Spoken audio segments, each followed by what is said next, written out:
Welcome, everyone. I'm so excited to have you here for this journey into the world of clinical child psychology, a field that is as fascinating as it is crucial. If you have ever wondered why some children struggle with emotions, behavior, or relationships while others seem to thrive despite hardships, you are in the right place.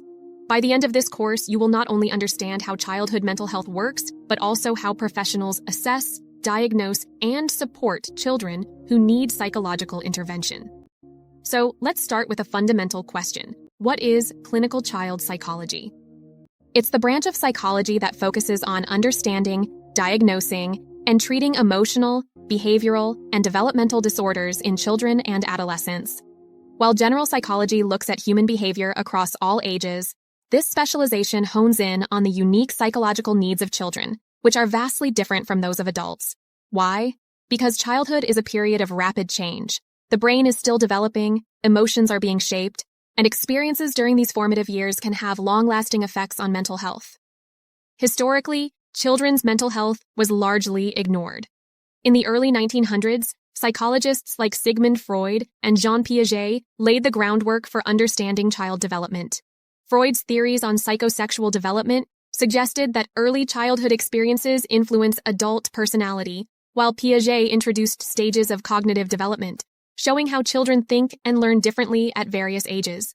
But it was not until the mid-20th century that child psychology gained serious attention. In 1946, the first child guidance clinic was established in the U.S., and by the 1960s, disorders like autism and ADHD were officially recognized. Now let's talk numbers. Did you know that according to the World Health Organization, nearly 10 to 20% of children and adolescents worldwide experience mental disorders? Even more alarming, about 50% of all mental health disorders begin before the age of 14. This means that intervention during childhood is not just beneficial, it's critical. One of the biggest challenges in clinical child psychology is early detection. Unlike adults, children struggle to express their emotions verbally. A child experiencing anxiety might not say, "I'm feeling anxious."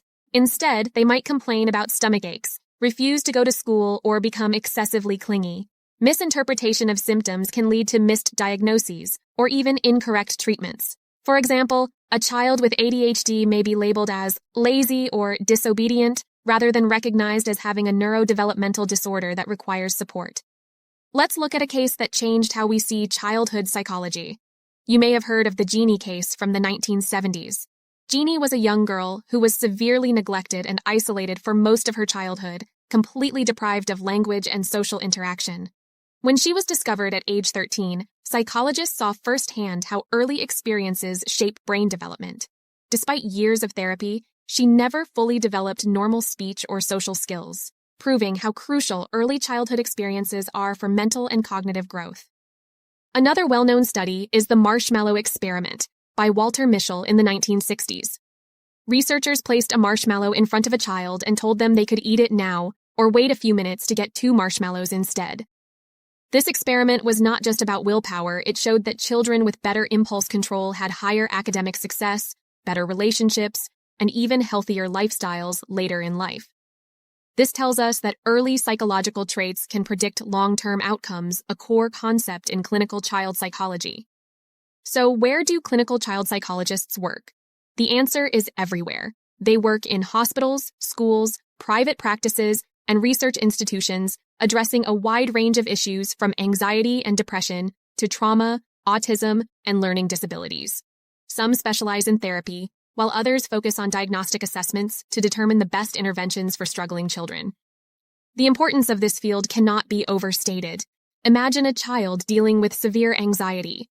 Without treatment, they might develop social withdrawal, struggle in school, or even face depression as a teenager. But with proper intervention, they can learn coping skills, build confidence, and lead a fulfilling life. That's the power of early psychological support. As the famous child psychologist Yuri Bronfenbrenner once said, "In order to develop normally, a child requires progressively more complex joint activity with one or more adults who have an irrational emotional relationship with the child. Somebody's got to be crazy about that kid." This emphasizes how crucial nurturing environments are for healthy psychological growth. We are just getting started, and there's so much more to explore.